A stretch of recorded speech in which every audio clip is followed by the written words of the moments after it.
Hi, welcome back to Shotoku Tech. Yeah, I previewed this video. I made this short range test module and Meshtastic coming soon video. We're using the WIO Tracker L1 Pro. It's a really cool device with that joystick on the front. And we're also using the SenseCAP card tracker T1000E, another cool device, both of these by Seed Studio. Yeah, so only the nodes that have range test enabled will receive the packets. That's the first thing I learned. Didn't want to spam everybody on long fast.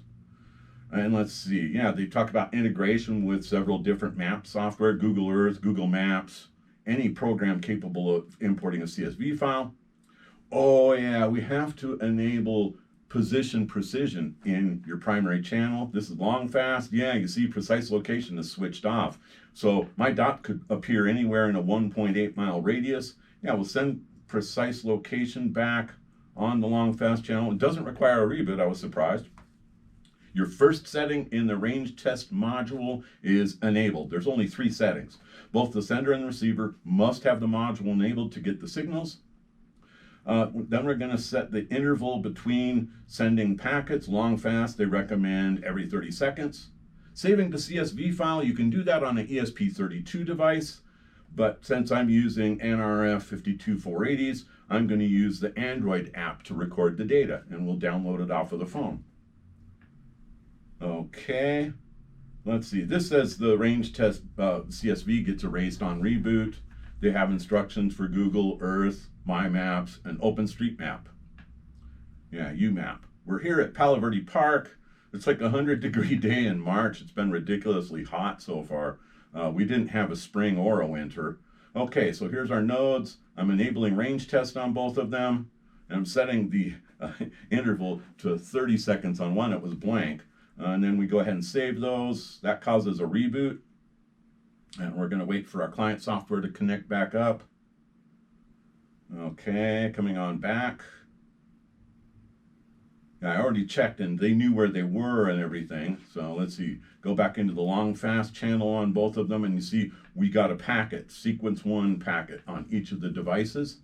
So we're ready to do our trip. This is a device that's not configured for range test, and let's check the long fast channel and you see it's not getting spammed with a bunch of sequence messages from the range test. So I was glad to see that. But what it does do is you appear at the top of everybody's node list because you're constantly refreshing every 30 seconds. So during the range test, you're going to be at the top of everybody's list. Watch this. Oh yeah, it just flipped.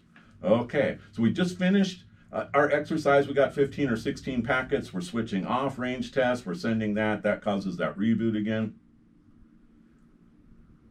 Now we're going to get back in. You scroll down, export range test packets, and here you can save that CSV file. It saves locally, and then you can always go find it and share it, send it to Google Drive or something. Let's see. So now I'm on my PC, and I'm on umap.openmap.de or something like that. Yeah, it's the link from the article. I'll make sure that's in the description. Okay, we'll find our CSV file and load that up.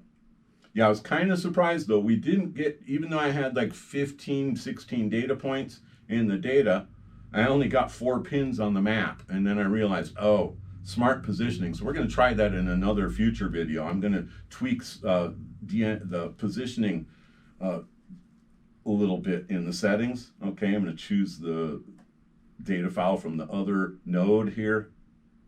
Yeah, and it looks like it only brought in 1 pin. So I was kind of disappointed, but then when you think smart positioning only updates the position every 100 meters or something like that. Yeah, leave a comment down below if you've got more experience with that anyway. Yeah, but it was a good exercise. Okay, look for the links to the product pages down below, the L1 tracker and the card tracker. Leave a comment if you have experience with the range test module. Give this video a like, leave a comment down below, and before you go watch more of my WIO Tracker L1 Pro videos or my larger Meshtastic video playlist, please click on subscribe. Thank you very much.